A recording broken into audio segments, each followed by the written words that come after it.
ازيكم؟ هنعمل النهارده مع بعض عشاء جميل وسهل وبسيط جدا. لو عندك بس طماطمايه وبضايه ورغيف عيش تعالي بينا اقولك هنعمل ايه. وزي ما احنا متعودين انا بقولك مجرد الفكره، وانتي براحتك بدلي في الحشو.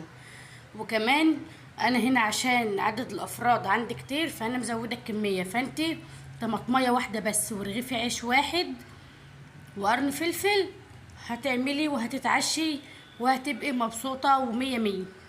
يلا بقى نشوف انا عملت ايه.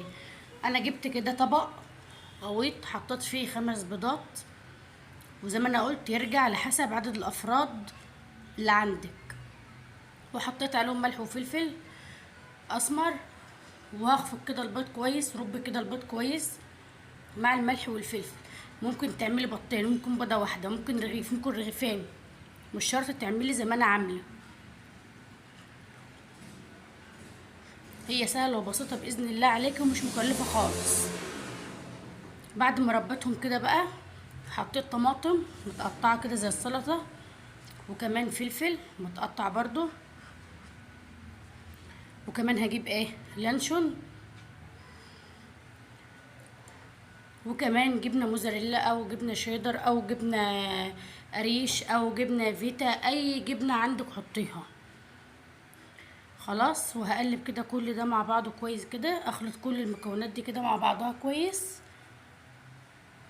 خدي بالك هنا تختلف عن العشاء اللي كنا بنعمله، يعني انا هنا لا حطيت لبن ولا حطيت ميه ولا حطيت شوربه ولا حطيت دقيق خالص.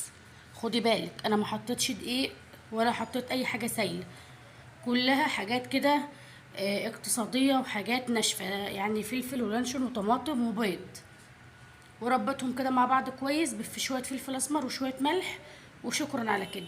هاتي بقى العيش اللي هو العيش البلدي ده، العيش الاسمر، وافتحيه بقى كده من الجنب كده،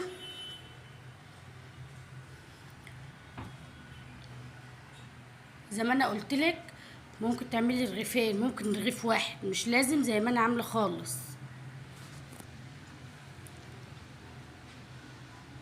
يعني شوفي افراد اسرتك ايه وتقدري تعملي على قدهم. طبعا تضاعفي الكميه تقللي الكميه براحتك بقى.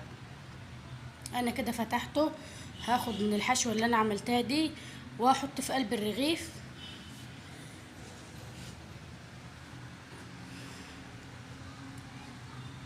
وزعي الحشوه كده في الرغيف كله.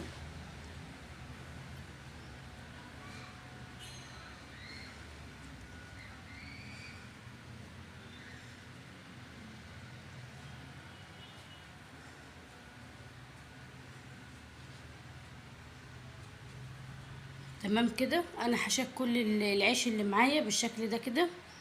هناخد بقى العيش ده ونروح بيه فين بقى؟ على البوتاجاز من فوق، في طاسه كده احط فيها حته من الزبده،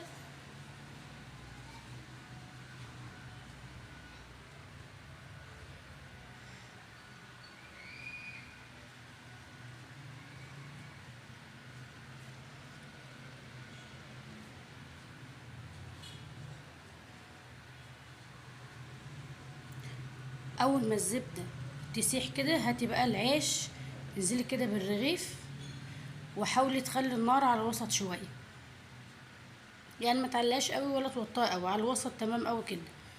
واقلبي بقى اما ياخد لون والحاجه اللي فيه تستوى، تفتحيه وتلاقي الحاجه اللي فيه استوت، تقلبي على الناحيه التانية وطلعي. انا هعمل كل الكميه دي وبعدين اخلصها واوريها لكم تاني عشان مش عايزه اطول عليكم الفيديو.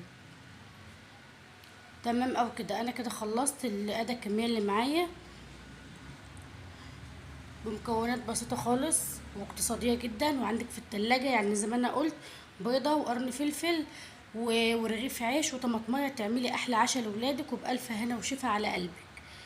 فضلا بقى لو الوصفه بتاعتي عجبتك وحسيت ان انت استفدت منها، اعملي لايك للفيديو، ولو ما اشتركتش في القناه اشتركي في القناه.